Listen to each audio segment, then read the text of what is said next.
Let me tell you about Elena Vasquez, 36 years old, Vice President of Talent Acquisition at Pinnacle Group, a mid-sized management consulting firm built on one promise: we find the best people, every time. Elena was the reason that promise wasn't a lie. In 7 years, she had built Pinnacle's entire recruitment infrastructure from scratch. Every sourcing channel, every assessment framework, every senior-level placement process that kept Pinnacle's fill rate at 94% in a market where 70% was considered strong. She had placed 340 senior executives across Pinnacle's client base, built relationships with candidates that spanned decades, people who took her calls because she had never once wasted their time. And on a Wednesday afternoon in September, Pinnacle's new managing director, Conrad Hale, 11 months in, zero recruiting experience, called Elena into his office and gave her a choice: resign quietly with a standard package, or be terminated for cause. Citing a performance review Elena had never been informed was underway, based on metrics she had never been told she was being measured against. What Conrad did not know was that Elena's non-compete contained a clause she had negotiated in year 4. A clause that worked in both directions. Standard non-competes prevent the employee from working for competitors. Elena's clause did that. But it also prevented Pinnacle from hiring, soliciting, or onboarding any candidate from Elena's documented network, 2,400 senior professionals she had built and maintained personally, for the duration of the non-compete period. 2 years. Without Elena, Pinnacle couldn't replace her. Without her network, they couldn't fill their senior mandates. Without their fill rate, their biggest clients would walk. And Conrad had just handed Elena the choice of how they started. She chose resignation, collected her things, and called her attorney from the parking lot. This is the story of how one ultimatum became the most expensive HR decision in Pinnacle Group's history, and how a quiet VP of talent used the clause nobody read to freeze her former employer's hiring engine for 2 years. Buckle up, because this twist was written into the non-compete in plain language.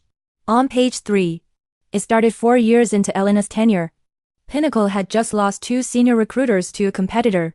Managing Director Robert Ashby, calm, experienced, the kind of leader who understood people were the product, called Elena in and asked what it would take to keep her long-term. Elena didn't want more salary alone. Salaries could be frozen, restructured, eliminated. She wanted something structural. She has spent 4 years building a candidate network that was by any honest measure Pinnacle's single most valuable asset. 2,400 senior professionals across finance, technology, healthcare, and professional services. People who trusted her assessment. People who had referred colleagues because Elena had earned that currency one honest conversation at a time. Her counter-proposal, a mutual non-compete. Standard language protecting Pinnacle from Elena working for competitors. But with one additional provision, Section 8, Paragraph 2. In the event of Elena Vasquez's voluntary or involuntary separation, the company shall not directly or indirectly solicit, recruit, hire, or engage any individual documented in Elena Vasquez's candidate network database for a period of 24 months from the date of separation. Robert read it. Had his attorney review it. Signed it. Because Robert understood what he was signing, that the network was Elena's, built on her credibility, and that if she ever left, she took it with her. Robert left Pinnacle 2 years later. Conrad Hale arrived. Conrad had never read Elena's contract. Now, if you believe the most dangerous clauses are always the ones nobody bothered to read, subscribe to Tangled Stories. I'm Brett. Around here, page 3 always matters. The ultimatum meeting was Wednesday afternoon. Conrad opened with the performance review, vague, undated, citing leadership style concerns and misalignment with evolving culture. Elena listened. Then asked one question. Is there a documented performance improvement process I was part of? Paula, the HR director's eyes flicked to Conrad.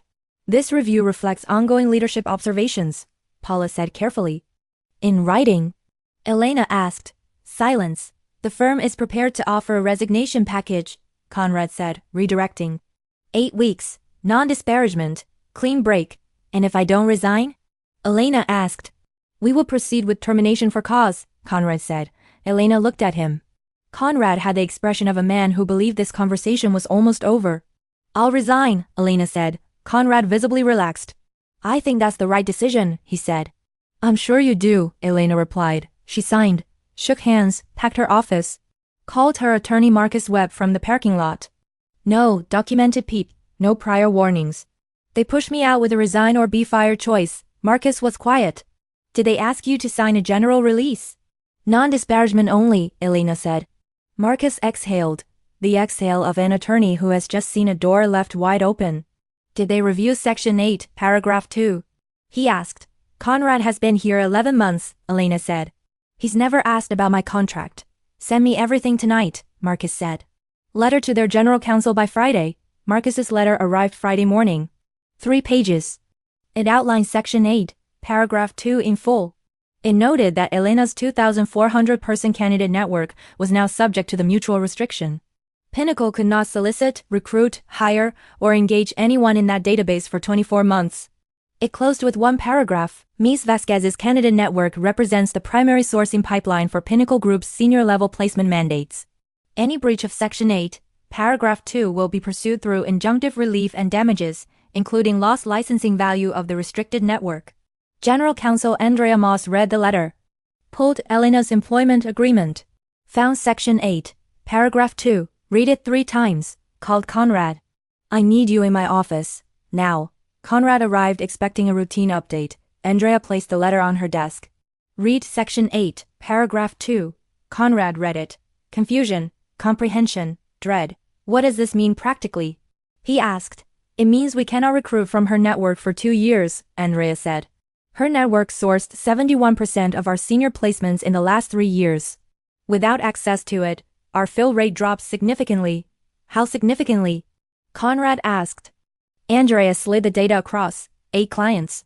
$34 million in annual fees, 3 of them Pinnacle's 5 largest accounts. Can we challenge the clause? Conrad asked. Outside counsel's assessment. The clause was properly negotiated, reviewed, and signed. Robert Ashby's initials on every page. The network documented in Pinnacle's own CRM with Elena's name attached to every contact. We can challenge it, Andrea said. 18 months minimum. During which we still can use the network without risking injunctive relief. Conrad put his head in his hands. So we pushed her out without reading her contract, he said. And now we can hire from the pool that powers our business for 2 years. Andrea's voice was flat. That's an accurate summary, she said. The client calls started within 6 weeks. Harrington Capital flagged 2 stalled senior mandates, previously filled within 8 weeks, now 12 weeks with no qualified candidates. Meridian Healthcare's CFO search had produced 2 candidates, neither cleared the first interview. Blackwood Advisory sent a formal written notice requesting a service review meeting. Inside Pinnacle, the recruiting team was working hard, but without Elena's network, they were sourcing from a shallower pool. Her contacts returned her calls because she had earned that. They didn't return Pinnacle's calls with the same speed or candor. Senior placement fill rate dropped from 94% to 61% in the first quarter after Elena's departure. Chief Talent Officer James Park laid it out plainly in the emergency leadership meeting. We don't have a sourcing problem. We have a trust deficit. And you can't fix that in a quarter. Nobody disagreed. Andrea called Marcus 6 weeks after the letter. We'd like to explore a resolution, she said. Elena negotiated from her home office, already consulting independently within her non-compete boundaries, already building something new. Her terms: 1. A network licensing agreement granting Pinnacle access to her candidate database, exclusive license for 24 months. 2. Licensing fee of $18,000 per successful placement sourced from her network. 3. A consulting retainer of $22,000 per month for strategic talent acquisition guidance. 4. A formal board acknowledgement that the resignation had been influenced by an undocumented, unsubstantiated performance process, inconsistent with Pinnacle's own HR policies. 5. The non-disparagement agreement made mutual. Outside counsel reviewed the terms. Then reviewed the alternative. 2 years of degraded placement capability, 3 major client relationships at risk, $34 million in annual fees exposed, legal challenge with weak prospects. The board approved unanimously. The licensing agreement was signed 8 weeks after Elena walked out of Pinnacle's parking lot.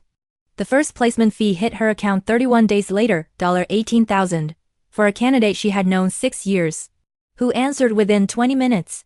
Who said yes to the first-round interview because Elena had told him it was worth his time. The same candidate Pinnacle's team had called twice without a response. By end of year 1, the licensing arrangement had generated $847,000, in addition to the monthly retainer. She had also been building Vasquez Talent Partners, her own boutique executive search firm, in non-competing segments.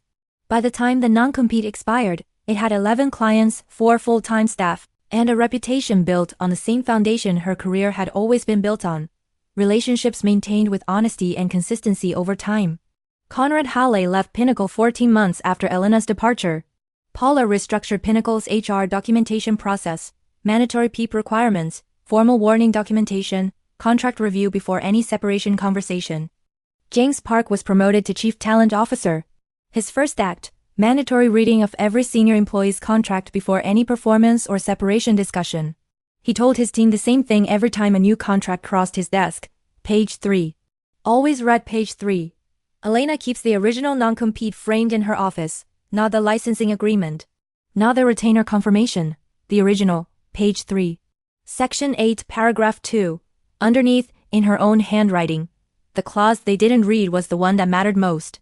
And that, my friends, is how one VP of talent turned a resign or be fired ultimatum into an $847,000 first-year revenue stream, without a lawsuit, without a scene, and without once violating a single term of the agreement her former employer never bothered to read. Because some people sign non-competes. And some people negotiate ones that work in both directions. Elena knew the difference. Conrad found out 8 weeks too late. If this story hit your justice receptors, subscribe to Tangled Stories, drop a like, and share this with anyone who has ever been handed a non-compete without reading what it actually said, because here every story has a twist. And sometimes that twist is on page 3. I'm Brett, and I'll see you in the next one.